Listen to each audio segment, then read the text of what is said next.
Just waiting for Stream that. stuff. Well, it says that it is. Screen. I don't see nothing here. There it is. You just needed a second. All right. What about on this screen though? Well, we just hide this guy and we're good to go. Okay, welcome to another live, everyone. Me and Yuli have taken the reins today. Yuli's gonna do a little introduction for the ammo stuff. He's gonna take his station, and I'm gonna switch it off my face, and then we're gonna see what Yuli has to show for us today. So enjoy, everyone. Does it turn around? Dun dun dun. Cool. So I had to do a commission for a friend of mine with some Necrons. If you know Warhammer, then you know that those are the Space Terminator Egyptian robot dudes. Really fun to play. However, I had to do bases for 128, 132 models, counting the little scarabs. That's a lot. I ain't got that much glue. I ain't got that much time. So today we're gonna be showcasing how to do some basing with some pretty simple materials and how you can go beyond just some basic basing into putting a story onto the model. This guy's Well, here gonna be the showcase. Go so ahead. I'm not really a scale modeler myself, so Mhm. if you don't mind me asking, well, for everyone, even something as simple as basing, like what is basing? Basing is when you get yourself a nice pretty model, looks so good, but the base is just that. It is a bare plastic.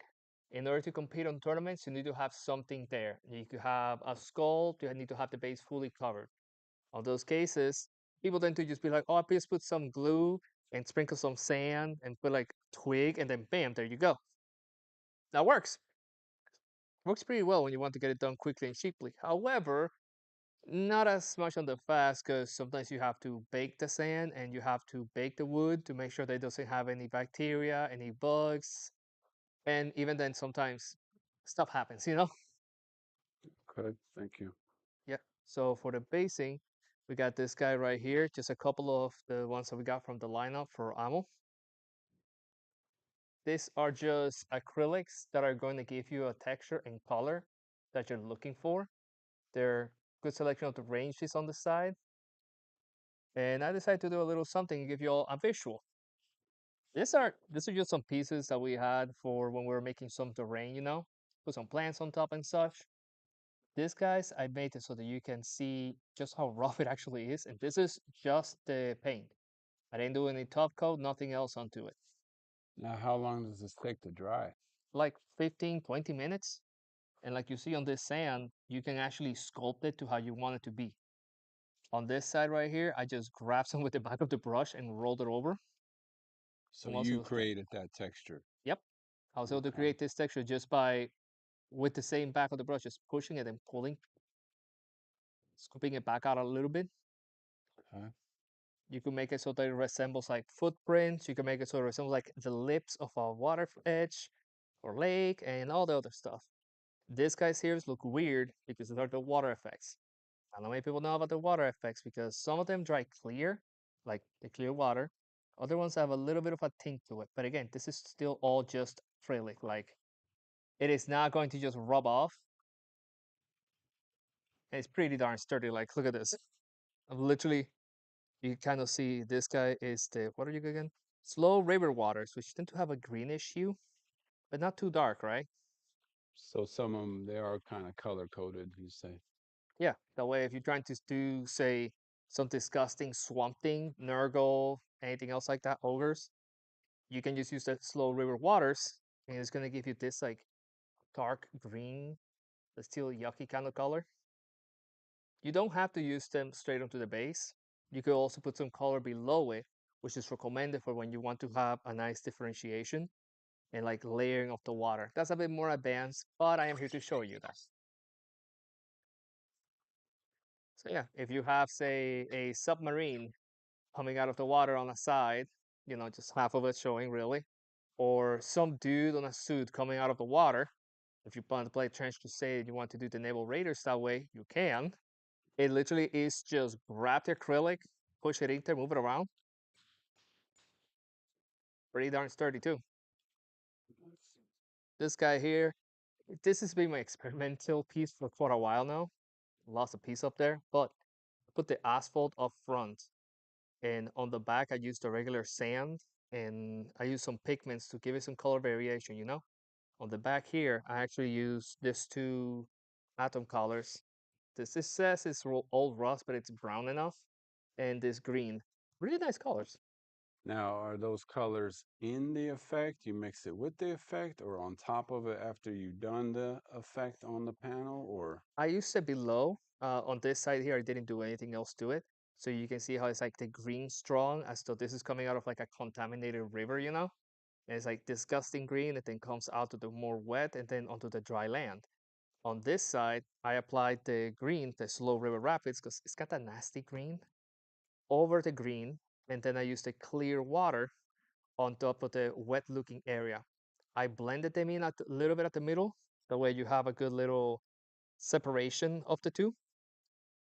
And you can see how it slowly goes from the green onto the white.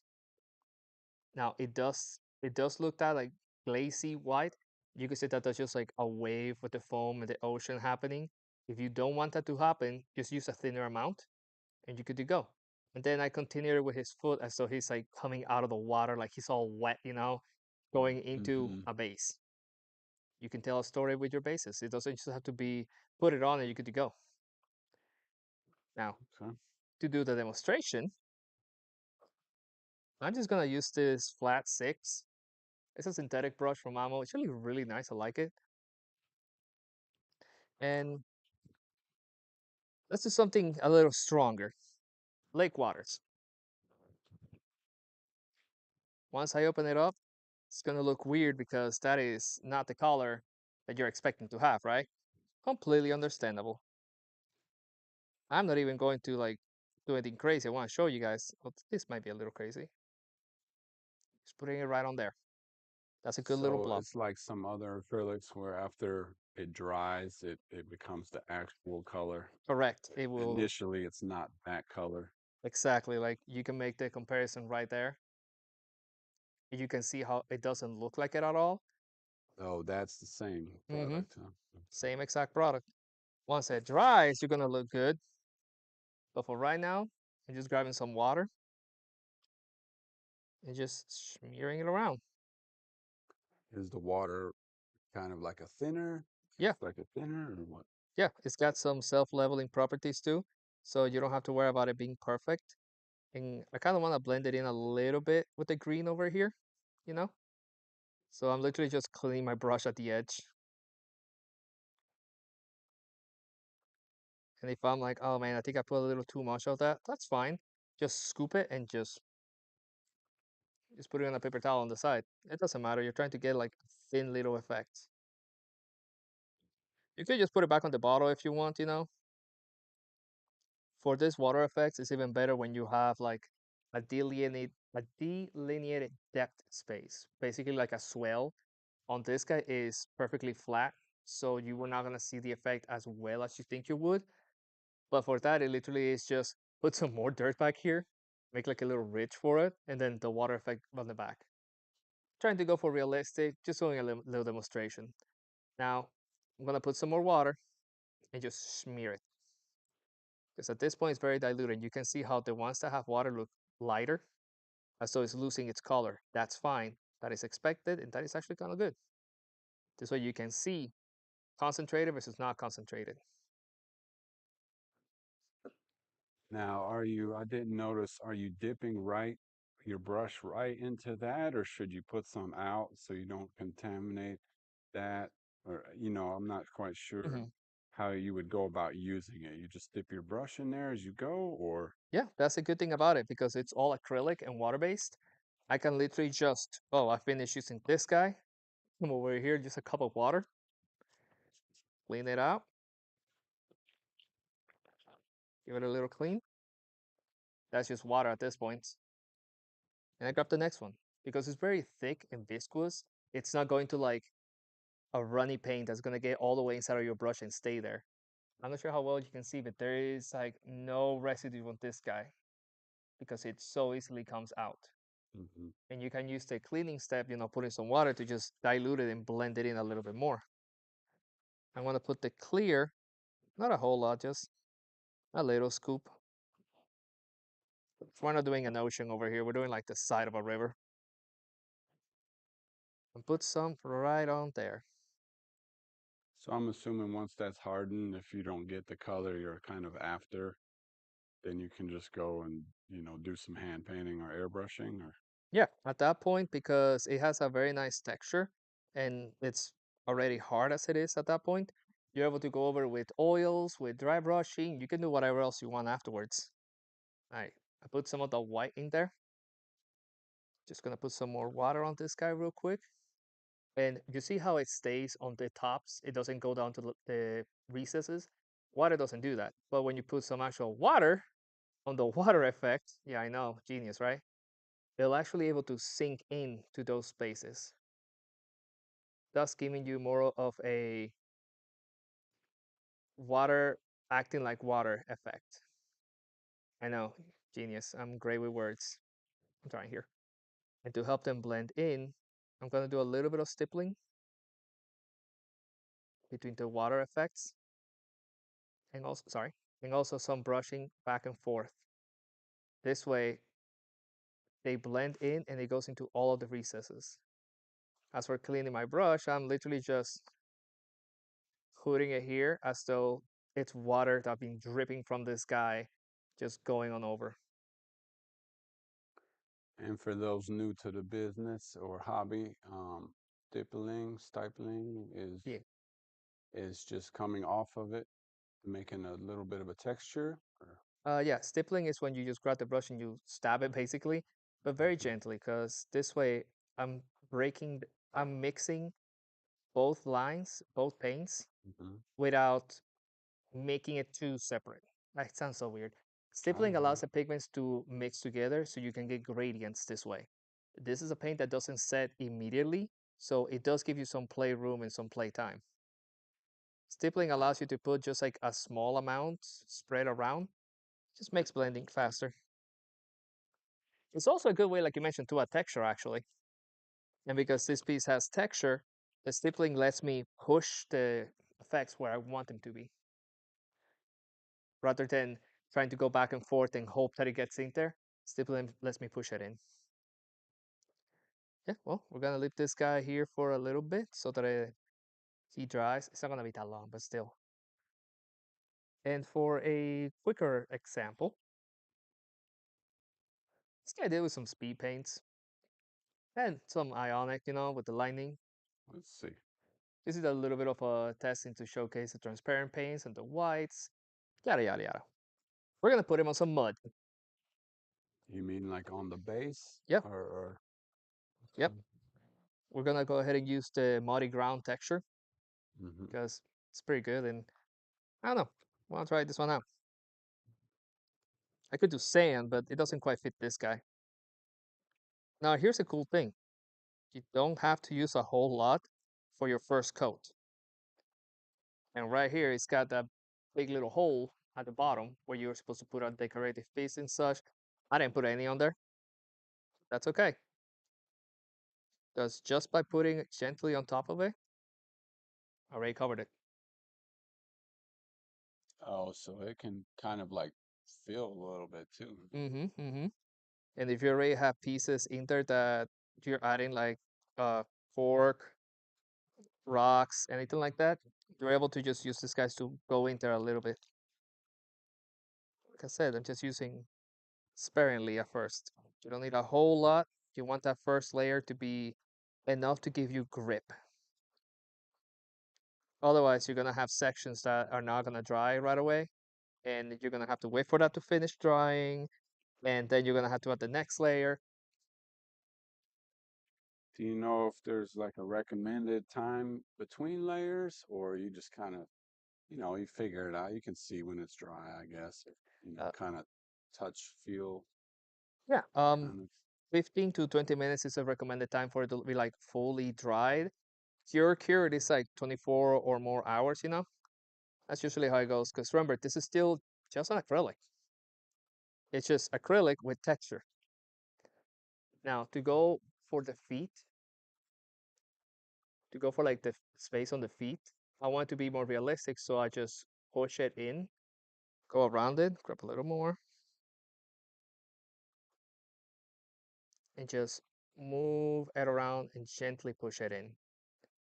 Are you creating like a build up around it, like he's sitting in mud, standing in mud Exactly. or something? Yep. Like it is standing in mud. This way, I can give you a bit of a 3D effect on the base without having to elevate the miniature. Because some people, when you're playing the game, they can be like, oh, well, your dude is up by 2 millimeters, so it is easier to shoot. I don't like that. Other people are like, well, I have to cut him down a little bit, so I use a shorter base. Usually, it's not really a problem if you're playing with friends or casually, but for some of the more competitive and by the book folks, completely understandable, you want to keep it even. We're just going to simulate as though he's like deep in the mud. And this isn't the only one that we can use. We can go ahead and use like the sand to give you some variety and such. But as you see, it's literally just push, put it down. And yeah, that's pretty good. The first layer is just to get that started. It looks all wet, it looks all glossy. In a little bit, we'll come back to it and you'll be like, oh, look, that looks much better. Yes, it's going to look closer to this effect so that you can see it. There you go.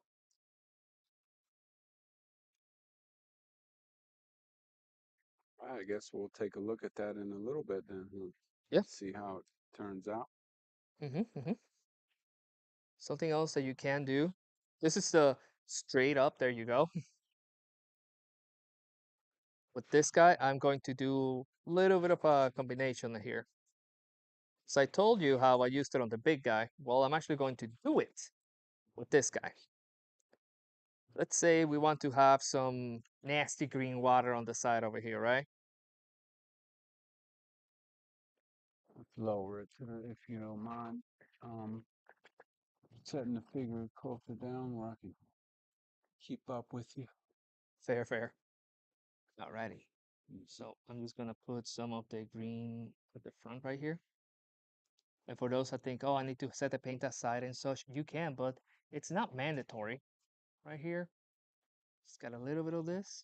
I'm gonna put some water around it so where I want it to just flow easily into it.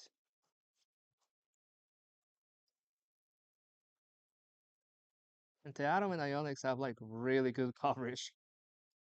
So I'm going to say that this is basically like the edge of some contaminated river. Blame Skavens or whoever you want for it. Probably Nurgle.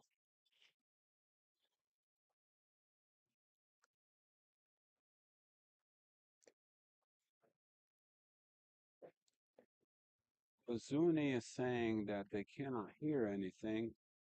I'm wondering if anybody else is experiencing that. My microphone seems to be going good. Everything is on the audio Yes, mixer on our yes, yes, end. yes, Seems to be going good. I'm yes, sure. yes, yes, yes, yes. Weird. Yeah, I'm hearing it on our end. You know, I could change at the moment. Is it not? Can you hear me? Yeah, I believe so. Weird. Can you hear me better? Actually, wait. Can you hear me? Is it sounding Yeah, good? I think you're fine. I'm hearing it on my end. A couple other people say they are Okay. hearing it as well, so I'm not sure, Miss Suzuni, what might be happening. So go ahead, Yuli. All right. Well, put down the paint. It's gonna be a nice little layer. And acrylics take a little bit to set. This is a nice thick layer. I'm gonna go from the outside in. This way, by the time I get over here, this side's already dried. So let's say some sand.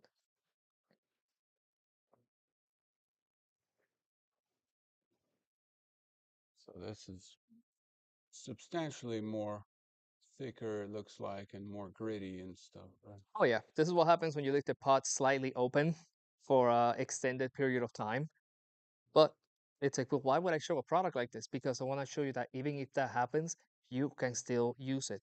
You can still go through. It is not a ruined thing. I'm gonna grab it the brush, but I want to show you what I was referring to before. It is thick, viscous, but it's also relatively easier to set. There you go. And now for whatever is left in the tip of the brush, just it's acrylic. It's not a big deal. Just gonna get that off. And on we go. Now for this guy here, this paint's starting to dry, which is good, but I'm just using some water to dilute it so I can start smearing it around. I'm using a lot of water because I really want to thin this guy down. There you go. Just one thin enough layer is enough, more often than whatnot, for you to start putting grip on the base, giving it some texture that will then help you do the next ones.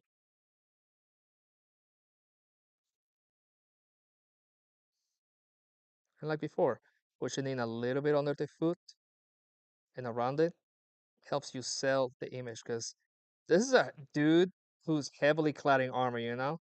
They're not gonna be like, oh, hey, I am here on the sand, and they're not sunken. But I keep a mindset of even though this is all fantasy, add a little bit of realism, you know?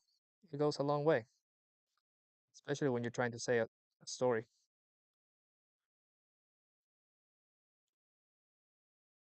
I have something in mind for an effect on that sand, but I'm probably not going to mention it. Oh, curious.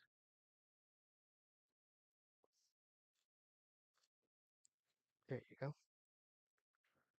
Some new sand to give it some more cover.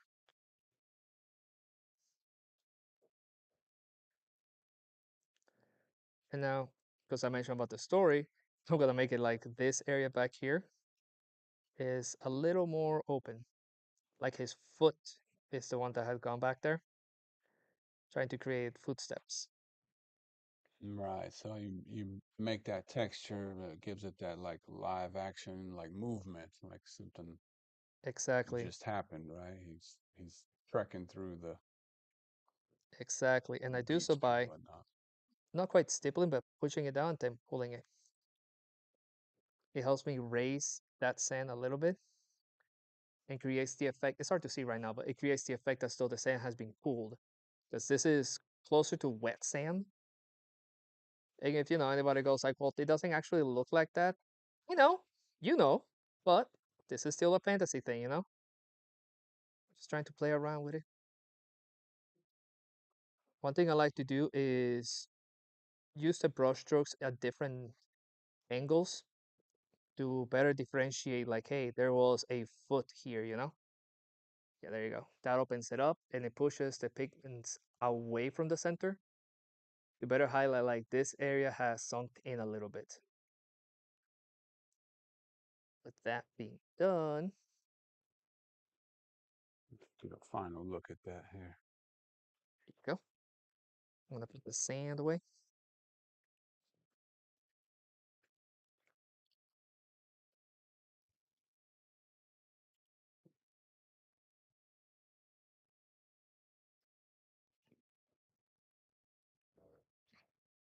Okay, so that was sand. That was a little bit of water. What Mm-hmm. was the green one again? The, Just paint, right? yeah, just Okay. dark green paint. Because now we're actually gonna go ahead and use it. Let's see. I'm gonna use the lake waters just for variety, you know? Oh no, it fell to the side. What am I gonna do? You scoop it. Just grab it on. Come here, big boy. We're just gonna put it in there. I'm trying to make it so that it goes over the green and meets some of the sand.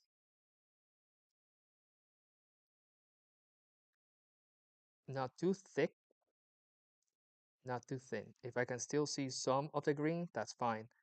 We're gonna be creating a little bit of an effect of waves here. Then at the edge, we push it.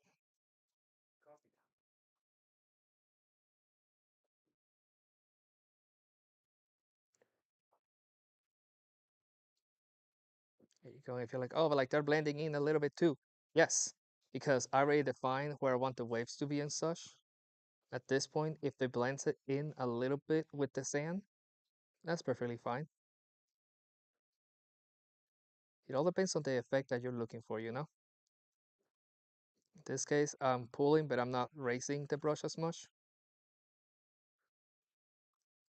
And if it's like, oh, there's some on the side, done. You don't have to worry too much about the overlap or the spillage onto the side of the model because you can just push it out the side. I'm gonna leave that guy right there. Look, I've been going back and forth between the sand, the water, the sand, the water. It's literally just like new. Let me try to focus. There you go. Hmm. Same way I had it when I started. Which is kind of crazy because I was using basic materials before, and it either took forever or it just was not working right. This stuff is literally just smear on and you're good to go. And I have some on the siding here.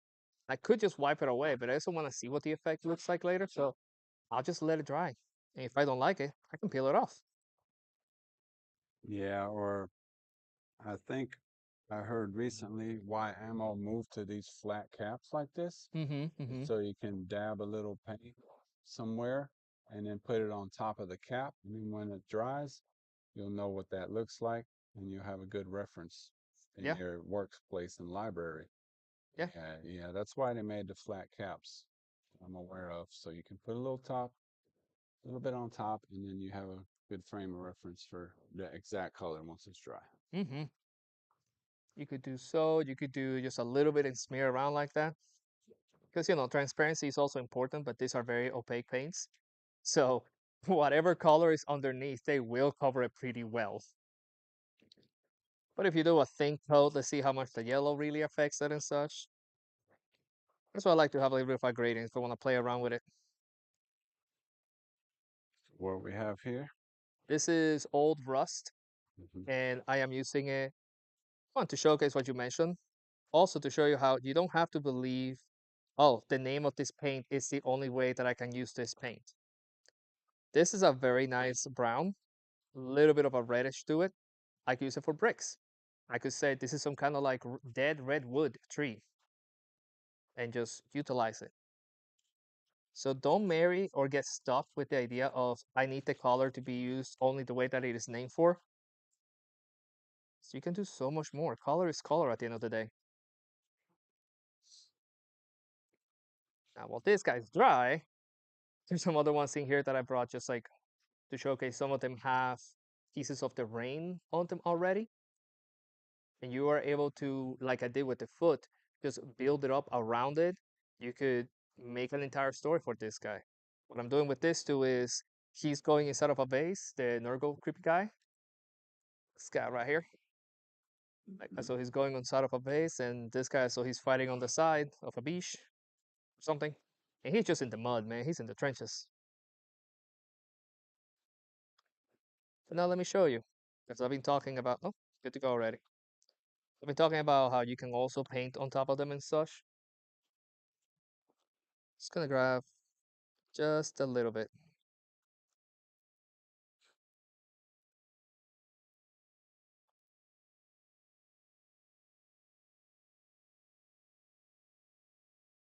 Some very light dry brushing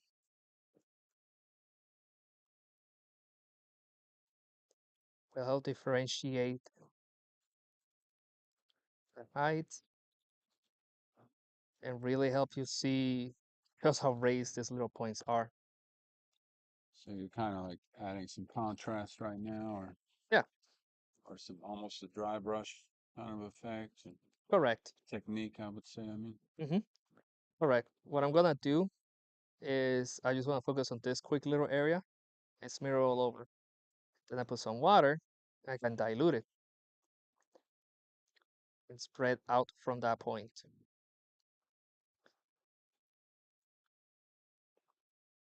This way I can tint paint. And I used a lot of water on this time. So you can really see how you can make it go very far. So I'm assuming if I put too much paint on, I could come back later with that mud effect and cover that back up. Correct. You don't have to get married to the final result. And this is, it may sound a little gross, but the way that I made the sand have some texture to it, and now with this reddish brown, using it as a wash, it kind of looks like stretched over folded skin. As weird as it sounds, if I use a redder tone, then that could sell it even more. I didn't want to because, viewer advision advice. But I am very easily able to create bubbles, spread it around. So if I want to do anything with, say, Slanesh, and they have the whole realm of flesh, you could do an effect like this with the sand, which is close to like a nice beige, kind of like skin color. Blend it in with that, and you're good to go. Another thing you could do, 1 second, I'm gonna dry it up, is this is the asphalt, right? Whose fault is it? Asphalt. Okay. By the way, it's already dried, so you can already see the effect. I could come in around the edges and say that there is some greenery growing, like some plants, some moss, something right at the edge. Because it does give me that texture. Some good coverage. I'll just go over that. And with not as much water now, pulling away from it, makes the pigments pull away from the asphalt, lighting it, but also spreading it further out, thus creating a soft little gradient. So you taking the green out, it makes me think, um, while that product is still wet, the asphalt, the mud, the water, Hmm. could you take some like diorama, the little flaking or all the little grasses and leaves and stuff like that, and just sprinkle it on there, or add that to that, and it'll stick to it, or are you gonna have to wait and then grab like that glue that they use Oh, no, you can and, absolutely do so. and something like that? Like, for Okay. example, this guy right here. Let me just get that out. This is a little piece that's supposed to go onto the base. I'm going to grab, let's try different ones, dry earth. Many battles in many fronts.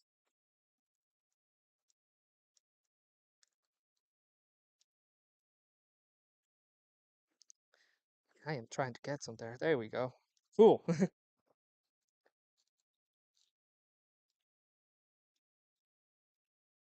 Like I mentioned, just by rolling it over, I can get a flatter result, or by pushing it, I can give it some texture. Really depends on what you want to do. Once you're done with that first layer, you can run water over it again, and that will allow you very easily to put a second coat that smooths it over and removes a lot of these ridges and such. Like right here, second layer, same as the first, I'm just putting it around. But I'm not trying to cover up the entire thing, I just wanted to get to the edges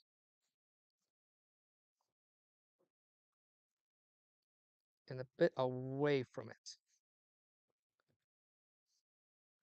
And then I just clean the brush on the same base because it doesn't really matter. Now, putting this piece in here doesn't have to be like an exact piece or anything, but this now allows me push it in, and anything that was below gets a little pushed out.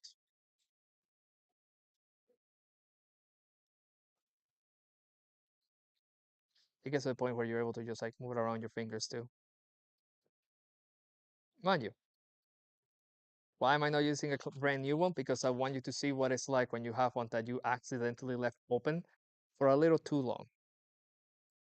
Also, yes, you can just do this with your hands. It's acrylic.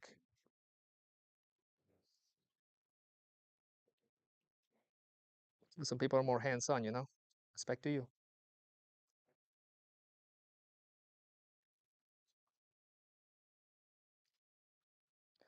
I learned from a I learned from a friend of mine how to use some water slide decals.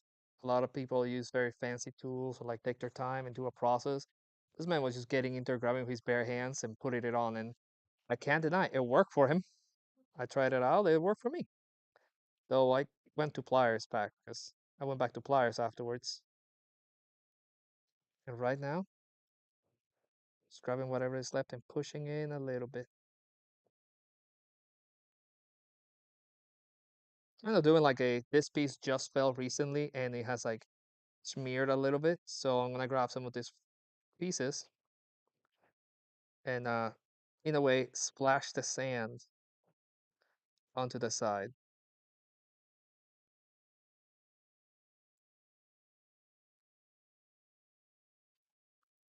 So yes, you can use it for texture too.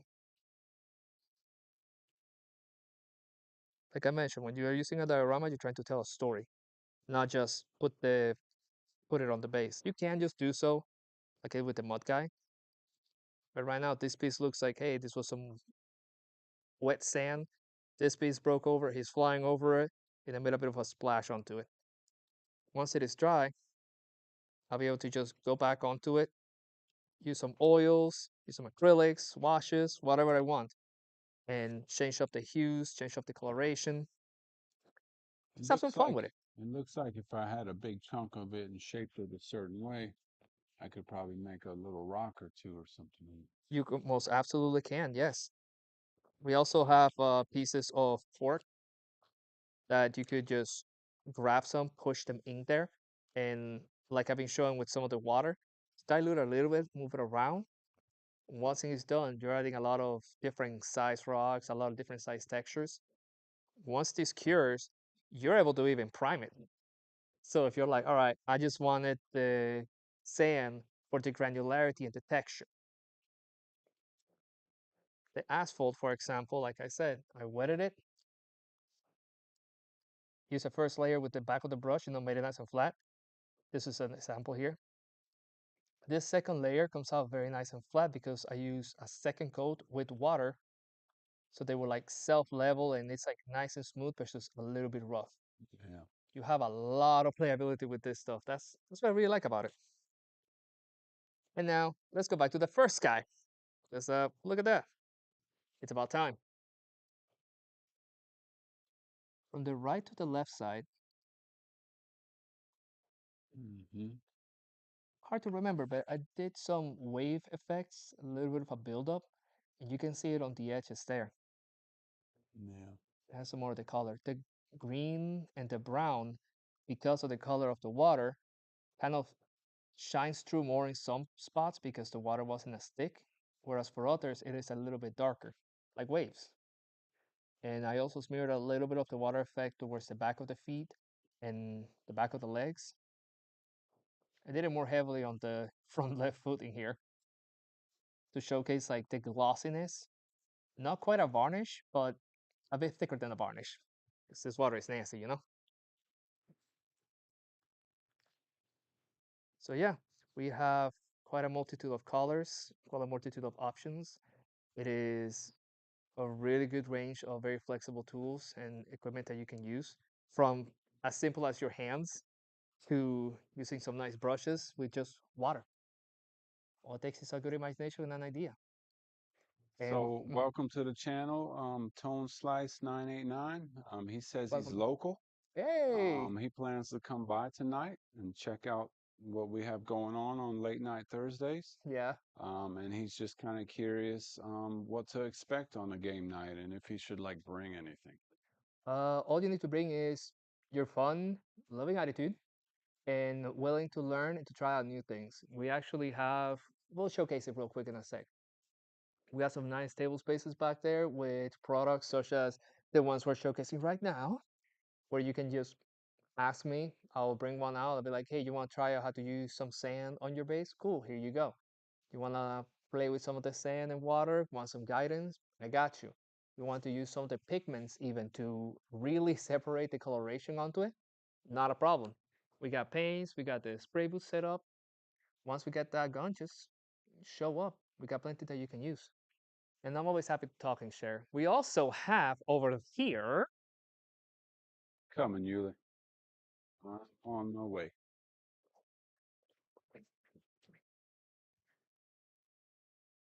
What do we have here, Yuli? now here we have on the more advanced side, whereas over there was some basic basing bits. Like I mentioned, Nam also has the corks of different grids and sizes to keep in mind the scale. You cannot put cork about the size of like half an inch and say, this rock is regular for Space Marines because it doesn't fit the scale. Variety and such matters. But when you want to go beyond that, we got these handy dandy little sheets right here that already have the plants, the flower. There's some other ones that have rocks even and landing steeps. That way it is a diorama in a box, basically. And you can go beyond just this, guys, like we did over there. This is a piece that Nestor Espinosa made of a Hot Wheel and a printed lady in a camera. It is the same green, like wild meadows, but he used a little bit of the mud effect and some brown paint at the back, pushed it down as though the tractor had been going over it. He put the lady in there, simple enough, stuck it to the base, and now you have a story of an abandoned tractor that worked its last time. Now it's a memory. And this will have taken forever, but like stippling the grass and putting the flowers and everything. But it's just cut this out, put some glue, bam, there you go. Another one more advanced, but also very fun, is a dinosaur, where they use some random bits and pieces. Like this is just some regular like aquarium plants and such. But there's also the alien plants, which are laser cut from ammo. Some like we were talking about cork to represent like rocks or wood and such. And turning it around, you can see how they use the mud to represent like this is a wet area. This is not the first dinosaurs have trampled over it, but it has gone over, it has created a nice texture, it's being pushed down, and you even have a little bit of the tail to showcase like, yes, the tail might have dragged a bit, might have just been like taking a nap and had to get up real quick. You get the options for going a step beyond that too and giving some more life. There are these shrubs and bushes sets that you can literally just open it up, pick one out, use some glue, and just put it on down. Really good because they don't have like a set scale. You were able to use these things if you want on a bigger scale, put it on a tree, as though it's their leaves on the tree. You could put it below and you say it's a bush. And there's a variety, like just with these two example right here, a variety of colors and options. That way you can really do whatever you want to do. But if you want to go even further, then just get one of the sets. Ammo is really good about showcasing this guys for depending on what you want to do. If you want to do some orc commandos for 40k just in the middle of the jungle, or represent a more historical scene, you can just use the lush jungles. If you want to represent something in the desert, you got the remote deserts. Same with the lava, with the fertile meadows, more magical. Frozen wastelands. I want to use this in my creeks. Foul swamps. The good thing about these guys is that they show you at the back everything that comes in the box and the book, so that you were able to say, okay, I have a mud and I have the snow effects, right? What do I need the wet effects for? What do I need the granularity for? And I don't have the book. Well, you don't have to buy everything here. You could buy it completely separately, and the book also comes separate. So if you just want to learn how to use this stuff without committing to the entire box, it walks you step by step through everything that is in the book, options on how to use it, how to clean it, so you keep in mind like, hey, this is how you're going to use what's in the box. And it's not and you put it here and you're done. It goes more in depth than that. Telling you also dry time recommendations and a step by step by step by step on how to, hold on, let me go back. Like I mentioned, there's all the mud to create the snow effect. This little symbol down here signifies like this is not something that is in the box. It is not included, but if you have it, you could use it, and this is the reason why, which makes you think outside of the box. So if you already have some of these things, You don't have to get married to just getting that. You already have a varnish. Hey, don't worry about it. You can use it here. Same thing with like the dry to put the model in there. Like I showed on the previous one here is showing, let me see, there you go. Making little spaces for the feet, showing tracks, giving you a story for it. And it does go very in depth, even on tinting the snow in this case. Like you were asking, using paints on it, blending it in and everything. Yes, you can definitely get that like dirty mud effect, dirty snow. Once it dries, like you've seen with the water effects, it'll change a little bit, but it does allow you to have a lot of playability. It's not a you set it down and you're done. You have time to play with it, and if you don't like it, it's acrylic. It's just wash it off with some water, wet your brush, and go back and forth. These are the ones that focus more on the basing. We have one that's also called creating your own rocks, which is more for if you want to have a blockade of sorts on the base, if you want to give it elevation. Everything that you need to do these things are in the boxes. Cannot stress how useful these ones are. And we're talking just basing, they also have for if you want to do detailing and weathering on robots, on tanks, on airplanes. I got all three of those because I like it. You also have those options. But for basing, you cannot go wrong with, say, you want to make some salamanders. Well, you literally have volcanic soils. Can't go wrong with that. You want to boost some elevations, it teaches you how to use the cork, it teaches you how to use the effects, the wash, everything. And they're really good for getting people outside of the mindset of, oh, I don't know how to use oils, I don't know how to use washes, I'm nervous. You don't have to be nervous when you have a book that literally holds your hand through it. And if you already have some products you want to try out, then just buy the book. Buy the book, learn, and try. Make And him in essence. this one might be good for Tone Slice because he's asking about how you can, make more elevation on your base and, to he's for more dynamic pose Oh, versus just on a flat spot. yeah. So that's where that cork would kind of help in as well, Yep. And this is the book, so you can see. give you that texture hmm and This is on a raised Space Marine. edges. hmm This is a Space Marine that flies, so cheating a little bit, but putting the cork at the base and gluing it does allow you to give it some more elevation. And as you're seeing here, using some putty, which does come included in here, and the terraforming, putty helps to fill it in. The terraforming gives you more of the texture and coloring that you want. Once you go through that, just prime it, paint it, and get going. And that's a good thing. You don't have to prime it because this is a real acrylic. You can paint on top of it.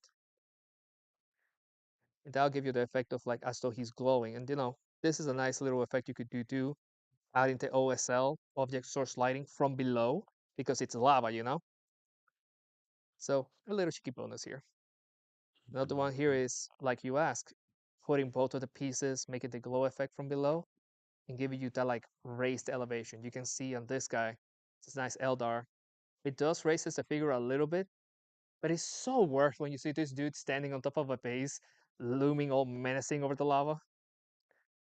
There's also crackle effect paints if you want to go that way. It's nothing wrong with it. I actually really like it to give you this like just started heating up effect.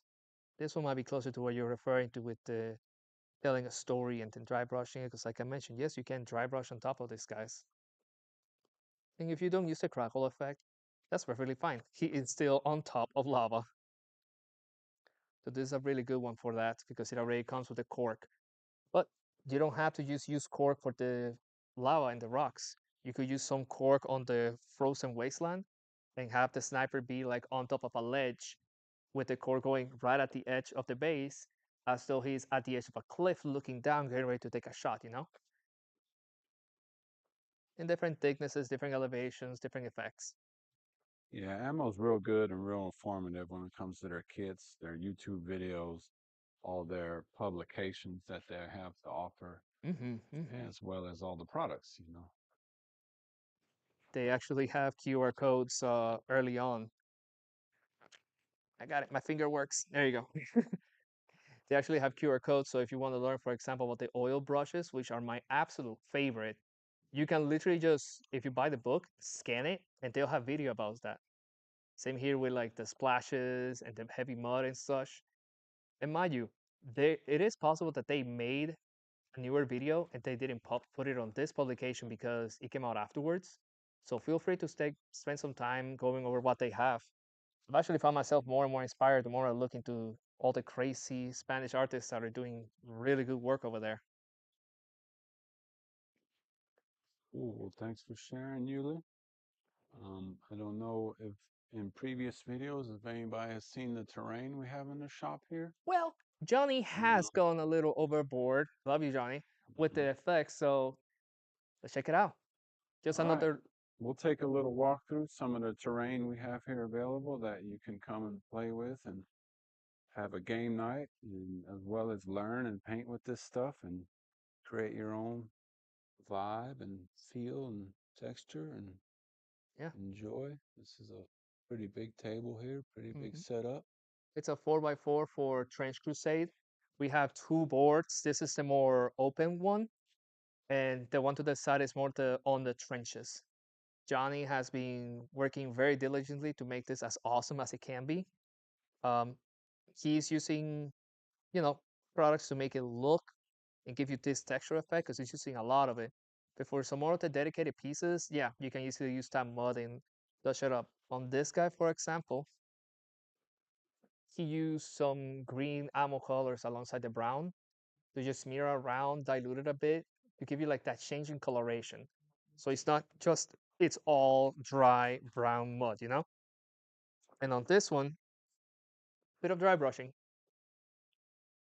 The raised, like the whiter looking top parts, right? Yep. Mm-hmm. Depending on how you do it, you can make it look more like rocks. You can make it look more like dried up mud.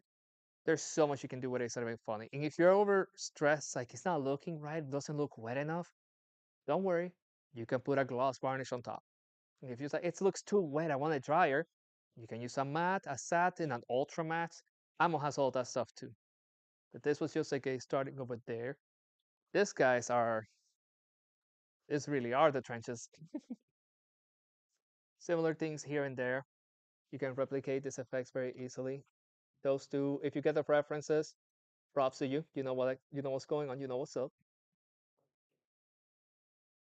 Yeah, this is a pretty big scene as well. Mm-hmm. Mm-hmm.